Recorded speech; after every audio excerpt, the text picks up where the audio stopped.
Hello friends, welcome back to my kitchen. તો આજે આપણે ધાણી કેવી રીતે વઘારવી તો તેનો આપણે વિડીયો જોઈશું. તો ફ્રેન્ડ્સ, અહીંયા મેં 400 ગ્રામ ધાણી માટે અહીંયા 120 ગ્રામ જેટલું તેલ ગરમ કરવા માટે મૂકી દીધેલું છે. ધાણી હોય તો તેમાં આપણે જે મમરા વઘારે તો તેની કમ્પેરમાં આમાં થોડું વધારે તેલની આપણે જરૂર પડતી હોય છે. નકર ધાણી છે ને સાવ કોરી કોરી લાગે, એટલે થોડું તેલની ક્વોન્ટિટી આમાં આપણે વધારે જોઈશે. જો તેલ સરસ આવી ગયું છે ને, તો હવે અહીંયા 1 ચમચી જેટલી આપણે હળદર પાવડર એડ કરીએ.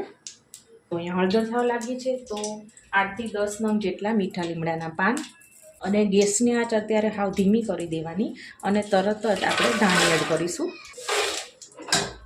અને તરત આ રીતના આપણે મિક્સ કરી દેવાનું છે. એટલે હળદર છે એની સાથે આ ધાણી છે એકદમ સારી રીતે મિક્સ થઈ જશે. તો આ કામ તમારે છે ને ફટાફટ કરી દેવાનું, એટલે હળદર પણ નીચે બેસી નહીં જાય અને તે બળી નહીં જાય, અને એકદમ સરસ જો આપણી ધાણી સાથે છે ને એકદમ સરસ મિક્સ પણ થઈ જશે. જો આપણે ચોમાસામાં વઘારીએ ને તો આપણે સૌથી પહેલાં ધાણીને આ રીતના 5 મિનિટ માટે તેને શેકી લેવાની અને પછી તેલમાં વઘારવાની. પરંતુ અત્યારે તો જો આપણે ઉનાળો ચાલુ થઈ ગયો છે, તો તમે ડાયરેક્ટ આ રીતના વઘારી શકો છો, કેમ કે કોઈ પણ જાતનામાં ભેજ હોતો નથી અત્યારે. તો 1 થી 1.5 મિનિટ થઈ ગઈ છે મારે આને હલાવતા, અને હવે આપણે આમાં છે ને થોડું મીઠું એડ કરીશું, કેમ કે જો ઓલરેડી આમાં ધાણીમાં છે ને મીઠું આવતું હોય છે, તો તમારે છે ને થોડું એડ કરી પછી ટેસ્ટ કરી લેવાનું. ફરીથી આપણે મિક્સ કરીએ. તો અમુક નાની નાની બાબતો છે જેનું આપણે ધ્યાન રાખીશું ને આપણે, તો આપણે જે બહારથી જે આપણે પોપકોર્ન લાવીએ છીએ તેવી જ આ ઘરે બનીને એકદમ સરસ એવી તૈયાર થશે મિત્રો. અડધી મિનિટ બાદ હવે જો આપણે આ રીતના ચેક કરી લેવાનું. જો આ રીતના એકદમ આસાનીથી તૂટતી નથી, મતલબ કે થોડીક તે આમ જો ભીની ભીની લાગે છે, મતલબ કે હજી આપણે આને 1 થી 1.5 મિનિટ જેટલું આપણે આ રીતના તેને શેકવી પડશે. મતલબમાં એકદમ છે ને આ કડક ખાવી જોઈએ, તો જ તમને ખાવાની મજા આવશે.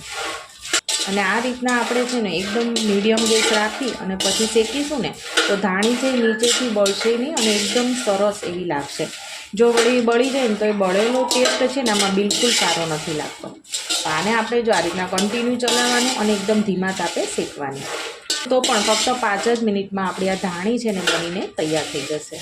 આપણે લાલ મરચું એડ કરીશું. તો તમે જેટલું તીખું ખાવાનું પસંદ કરતા હોય તો એ પ્રમાણે એડ કરવાનું, અને ના ખાતા હોય તો પછી નહીં એડ કરવાનું. મિક્સ કરી લઈએ.